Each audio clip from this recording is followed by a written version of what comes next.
Hi everybody, welcome to Fernsby. We are here to do our second mite treatment on the beehives and to do a little rearranging of their boxes as we do that. It's beautiful summer, late summer afternoon. It is.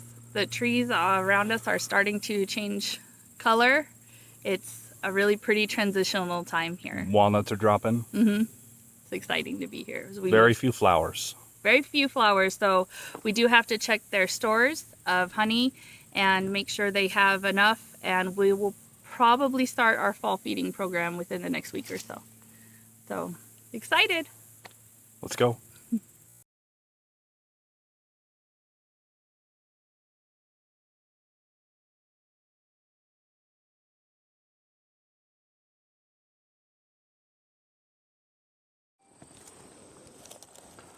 All right, we are cooking with fire. I check in or? Whatever, yeah, let's just check and make sure. Let's see how much they've got in the Well, in they've the got a bunch of rows of bees up in the super. Do you want to just pull the super off then? Maybe, but she easily could be up in here, so. Or do you want to just put the feeder on? I was kind of thinking just put the feeder on. All right, well then let's just do that.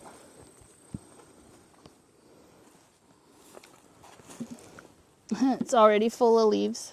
Come on, leaves.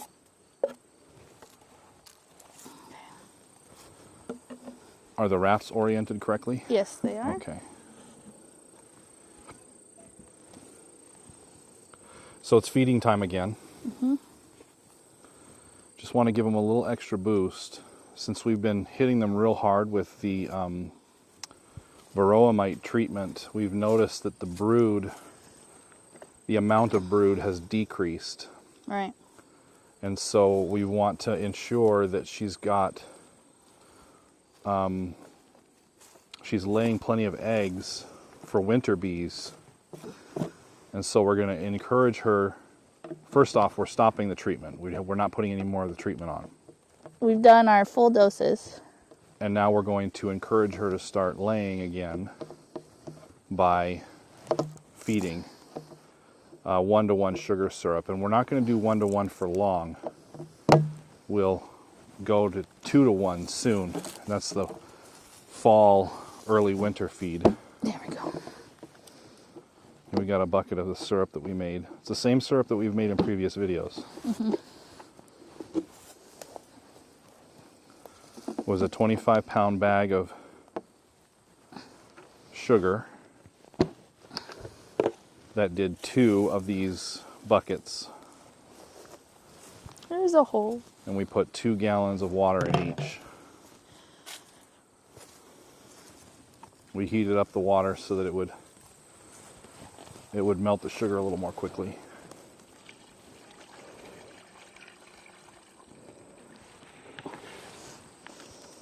You gotta come around. I don't want to trip on that smoker. Yeah. Well, I can smell it now. You can get a little more full on the back one here. I know, I just wanted to... Oop! Too much? I overflowed it right in the corner a little bit. Okay, it'll be fine though. They're gonna be... So as you can tell, it's not level, and we've tipped, so you can see that we've tipped the hive forward toward the entrance, just to allow for any rain that comes, which we haven't had much rain at all. But should any... also in the winter, it's gonna be a very humid environment.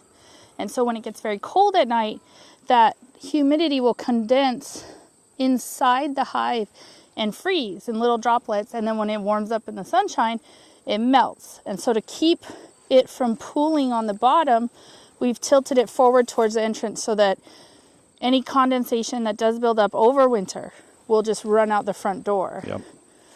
And shouldn't affect the bees. Yep. And we did last week or the week before, we put on the entrance reducers. I probably... So they've got a lower... still up or... Still up. Okay.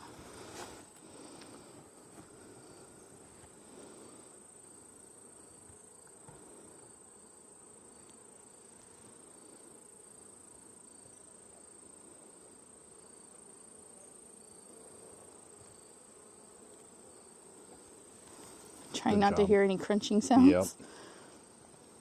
Good job. I'll smoke this so before I put the cover back on.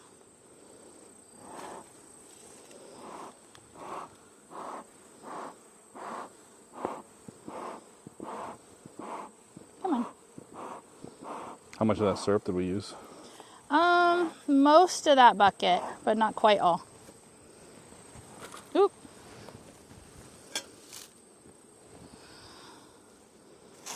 They are happy little bees. I grabbed a bush. Good job, babe. Really good job. Excellent work. All right. Okay, let's see what we're doing with Topaz, let me grab my hive tool. topaz, citrine, and topaz. Now remember, the red and the green boxes are going to be what we're going to split into next year, next spring. Only a few bees in the cover. More bees on top, though, than Yeah. they were kind of split a little different. Boy, it sure is nice when it's cooler out.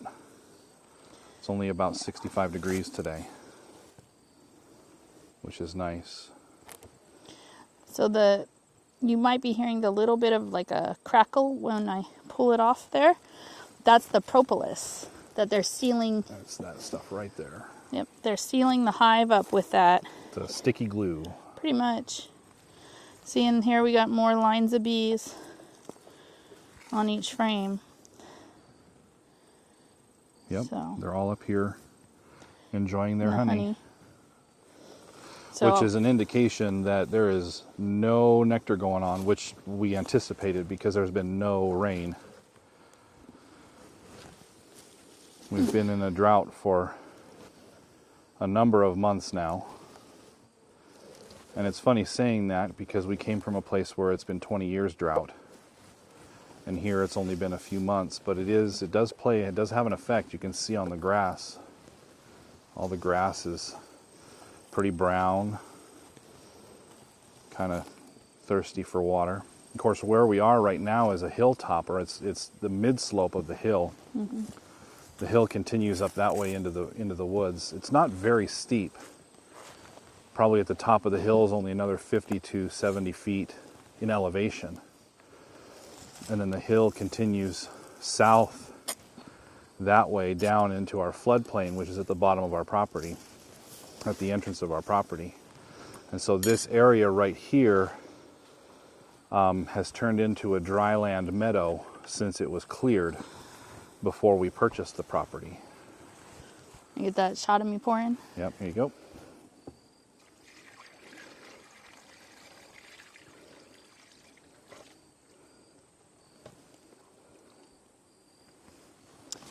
Were you telling them that the 1-to-1 stimulates laying versus 2-to-1? Yep.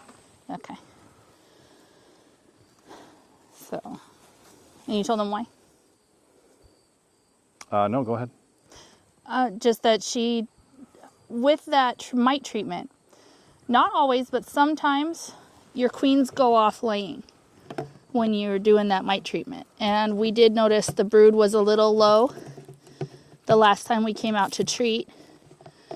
And the 1-to-1 sugar mixture stimulates her specifically to lay. It gets her excited about laying. So we wanted to do a 1-to-1 for this first part of October so that we could stimulate her to lay her winter bees, and lots of them. You can put more in those? Yeah, I just wanted to slow down for a sec. Usually pour it down the middle anyway. Good deal. Is that about all I can get in? Mm-hmm. Kind of what it looks like? Yep, that's about it. All right. So these hold what, almost 2 gallons? Yeah. Or a gallon? Let's see. Yeah. We brought 4 gallons with us. It looks like we're taking half a gallon home. So 3.5 between the two of them. That's and again, right. that's because they're a little off. Yeah, they're a little tilted. Yeah. And that's really it for today, guys. Like, as far as the bees are concerned, they're doing their thing and they're happy. And we are glad they are happy.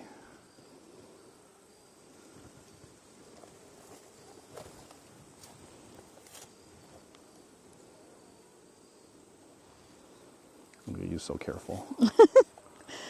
That crunching noise when you get a couple of them is so sad. Yeah.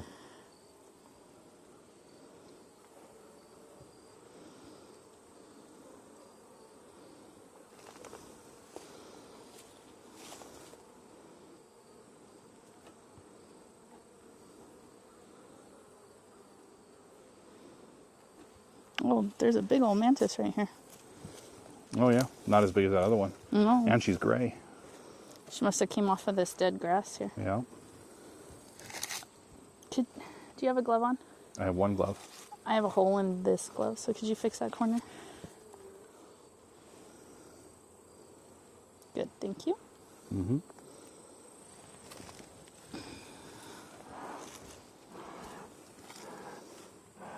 They're so much more docile when it's cooler out. Well, the queen mates with, what, up to 20 different drones when she does her virgin flight? And so it's always possible that you get a drone who carries DNA from an aggressive hive in there. And, you know, she can pick sperm versus no sperm, but I'm not sure she can pick which sperm. But I think she goes through, like, cavities of sperm. So if you end up at a certain point where she's laying aggressive bees, you know, from the bees' point of view, aggressive bees are a good thing because they protect the hive, their resources, you know, nobody wants to mess with them. But that's it. It looks good today. That was easy. Yep. So hopefully we'll see a boost in their numbers coming up next time we're out. And we'll be able to remove the treatment at that point. And I'm hoping to definitely see some brood in there. I'd like to see a lot of brood when we get down to where the spacers are. Yeah, we'll take all that out. And pull that out. And then at that point, we're basically sealing them for winter. Yep. So we won't be down in there anymore. Just come out to feed them. Mm-hmm. Even though we've left a honey super on, I mean, you guys saw there were bees lined up in there, so they're obviously eating the honey. We could still get a fall flow of fall flowers and nectar, but, you know, honey costs a lot more than sugar does. And your bees cost a lot more than a bag of sugar, so it's just in our best interest to feed them. Yep. You know, we're trying to think of them as livestock, not pets, and so, like, we have to manage them and keep them, so. Good deal. Well, thanks for watching, guys. Yep. Like, share, subscribe. We'll see you next time.